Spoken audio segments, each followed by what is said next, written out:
In this video, I will talk about how to differentiate different different types of arthritis based on the joint involvement. Okay, so let's start. What is the main goal of this session?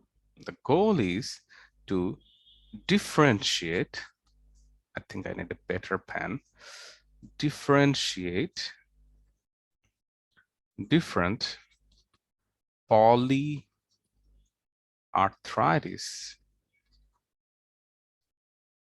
based on joint involvement. Based on joint involvement. Okay, let's start. So first of all, let's get the basics, the common differentials. If the joint involvement is symmetric, I think in different color now. If the joint involvement is symmetric, that means both sides are the same, and it's predominantly small, but some large joints are also involved, mainly small joints, and both upper and lower limbs are involved, and duration is more than 6 weeks, associated with morning stiffness, prolonged morning stiffness, usually more than an hour, then these suggest this patient might have rheumatoid arthritis. So that is a pattern seen in rheumatoid arthritis. And the same pattern, which is the symmetric, predominantly small joint involvement, associated with rash, that is very important, associated with rash, and the duration is less than 6 weeks, then that goes in favor of viral arthritis. Viral arthritis. So similar, symmetric, small joint involvement mainly, but the differentiating point is the duration. For rheumatoid arthritis, it's more than 6 weeks. For viral arthritis, it's less than 6 weeks. Then comes our osteoarthritis. In case of osteoarthritis, although the involvement is symmetrical, there are specific joint that is involved, such as it involves, along with PIP is not specific, along with PIP, it involves the DIP, and it involves the first carpo-metacarpal joint. So those two, DIP and first carpo-metacarpal joint, are classic joints for osteoarthritis. Additionally, it involves the large joints, such as classically the knees, the hips. And if you examine the hand, you will find the nodes. You will find the Bouchard node, and you will find the Hebarden nodes. So those are also specific. But if I consider the rheumatoid arthritis, there is specifically two joints that is classically involved, such as metacarpophalangeal joints and proximal interphalangeal joint. But there is no involvement of the distal interphalangeal joint. That is very important. No involvement of the distal interphalangeal joint. But in osteoarthritis, the DIPs are classically involved. So this is osteoarthritis. And about the nodes, in osteoarthritis, you have the Bouchard and the Hebarden nodes in the PIP and the DIP. But in rheumatoid arthritis, you can have a rheumatoid nodule, which is present mainly in the extensor surfaces, such as in elbows. Now let's talk about another arthritis, which is asymmetric. It's a very important point, asymmetric. Whenever you have an asymmetric arthritis, think about the seronegatives.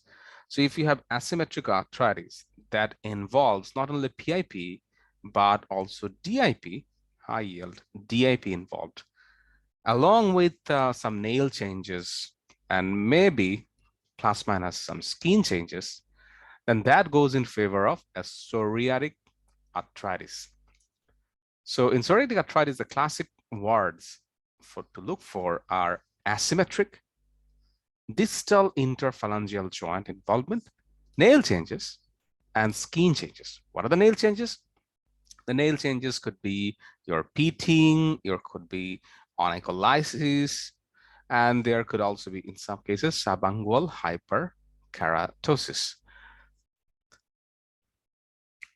Next, another pattern that can be seen if there is involvement of the large joint, involvement of the SI joints, involvement of the back in an asymmetric manner.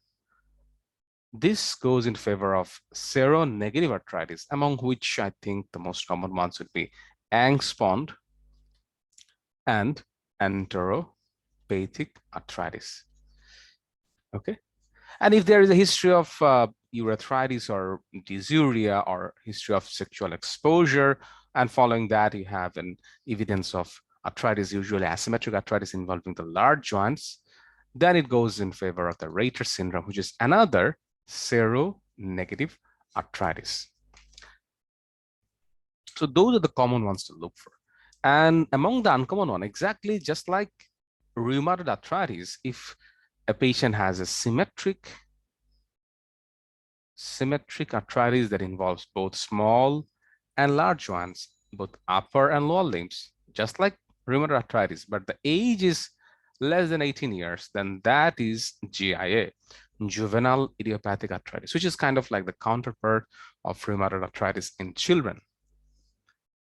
And if the arthritis is mainly distal, such as involving your metatarsophalangeal joint or other distal joints, more commonly than the proximal joints, so distal more than proximal, with history of multiple acute attacks,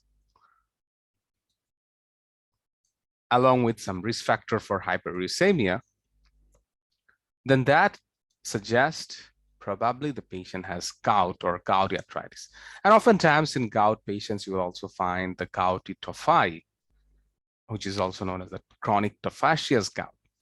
And the tophi can be present over the affected joints and can be also present in your ears.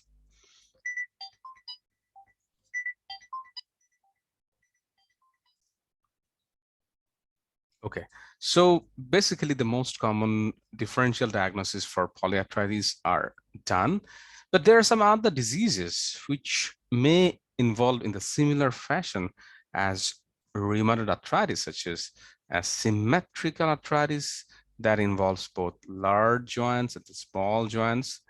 This could be either sarcoidosis or a polymyalgia rheumatica.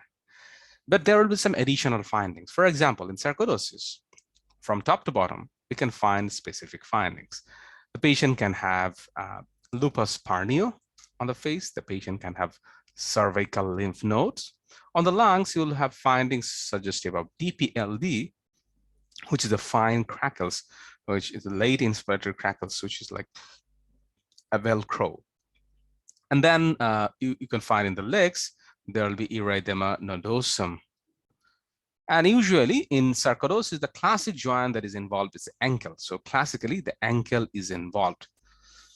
In polymyalgia rheumatica, the patient will have fatigue, severe fatigue, along with the symmetrical arthritis that involves both small and the large joints. So for the differential for polyarthritis, I think that's all. You have many other differential, but those are the things that can be used, or the informations can be used to differentiate between the common ones.